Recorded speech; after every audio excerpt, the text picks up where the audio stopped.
The Public Works and Infrastructure Minister Patricia de Lille led a visit to the N3 highway upgrades in KwaZulu-Natal towards the end of last week. You'll remember that reporting on that. She joins me now via Zoom to give us an update and talk about the Good Party mayoral candidates in the Western Cape as well. Minister, thank you. I've got to thank you for your time. So last week you were along the N3. The N3 is a vital artery of our economy and the flow of goods. As we saw recently, when it was choked, the economy was pretty much choking. Talk to me about the upgrades. My understanding from what I've read, the upgrades are concentrated on two sections of the N3 around the area of Pietermaritzburg and Durban. But I may have picked up another report that suggests there could be further upgrades further north towards Gauteng. Yes, certainly. It is a Durban Free State Gauteng connection of the N3 that we are expanding.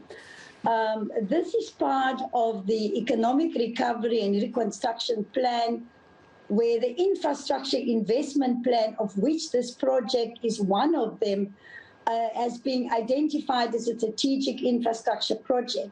And therefore, I went for an oversight visit. The impact of what we are doing now, with over 2.4 billion rand of investment on the N3, it will lead to the shortage of travel time by more than 30 minutes. It will also reduce cost per day for all the freight trucks traveling on that road, at least 1.6 million rand per day. So it's a very important strategic infrastructure project for our country.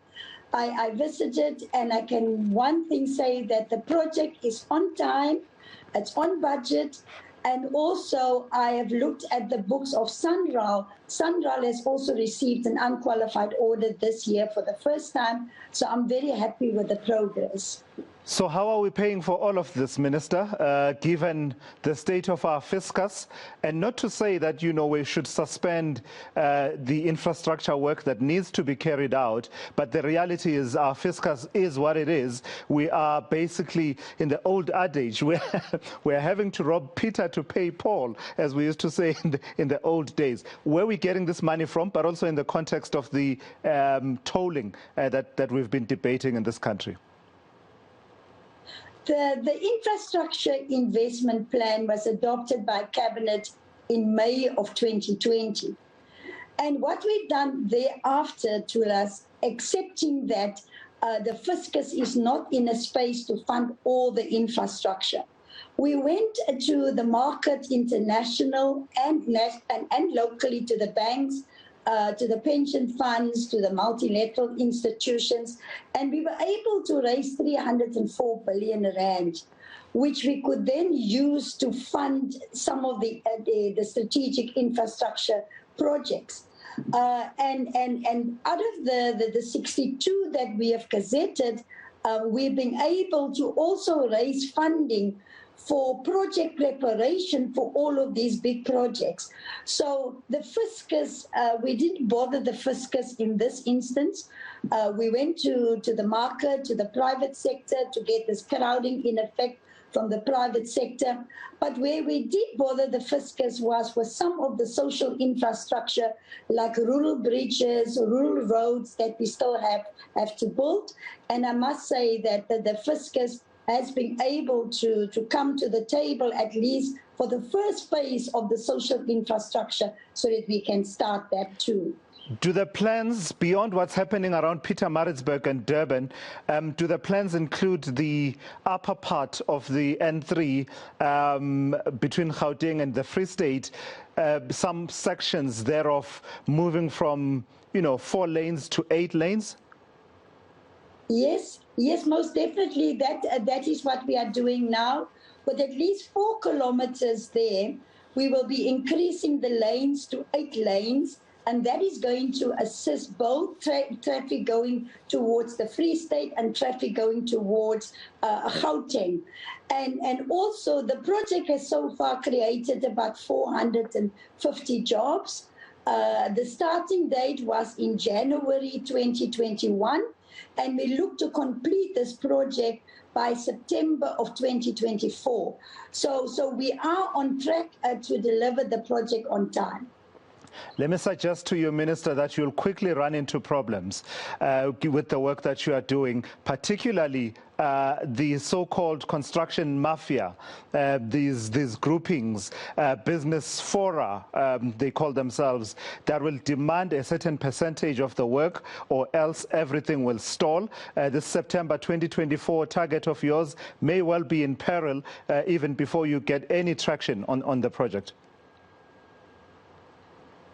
What we have done right from the beginning, we made sure that local SMMEs are included. I met many of them when I visited the site. So there is local economic empowerment, including some women-owned companies that are also benefiting from this. So the 30% in terms of the preferential procurement of Act of 2017, we have complied with that. And that has now removed, where people can come in and claim to be representing the community and demanding 30%. We have made sure that the 30% has been allocated to small, medium enterprises that are locally in Durban, and so we don't have that problem. But I can't guarantee that it might not arise later on, but we certainly are making sure that the community will help us to defend this project, because the community is part and parcel of the whole project. Minister, I'm almost completely out of time, but I do want to bring this in as well. I believe you owe us some answers around that fence project in Beitbridge. How far, Minister, with holding officials to account that were responsible for this, what many have described as a washing line, really, nothing more than a washing line? Well, I can report good progress. The Special Investigating Unit through the tribunal has been able to demand all the money back that we put into the contract. As you will recall, the value of the project was about 37 million. So far, we've only paid 21 million. When I gave an instruction to the department to stop paying the contractor in April of 2020, and I think before the end of the year, because we regularly report to SCOPA, we report to the Portfolio Committee, and we are making great progress there to recover the money of that. But then we are looking for a more long-term solution. We have gone out to the market and to see what is available for border fencing. And that process has produced some proposals from the market. And the next step now is for Public Works to discuss it with the Department of Defense to clarify the specifications. And then we will go out to the market for the tender for a fence for the whole of South Africa. Sure, that's an interesting one. Thank you. If a fence for the whole of South Africa, you're not talking build that wall a la Donald Trump, are you, Minister? No. We certainly not. We've got very porous borders, and we have done some research, and we've got some consultants on board, and we've got the plan for about 3,000 kilometers of border fence in South Africa that need to be replaced. Certainly, we're not going to go for a fence, but we must protect our borders and we must protect the citizens of our country. You're not going to go for a wall, you say, but you will be looking at various fencing solutions. And you say about 3,000 kilometers. 3,000 kilometers that we have to look at. And we are making great progress, because now we know what is available in the market, what designs is available. And I will set up a meeting with the new Minister of Defense within the next 2 weeks, and then to present to her what are the options, and then the Defence Force must then select the specifications so that we can go to the market before the end of the year.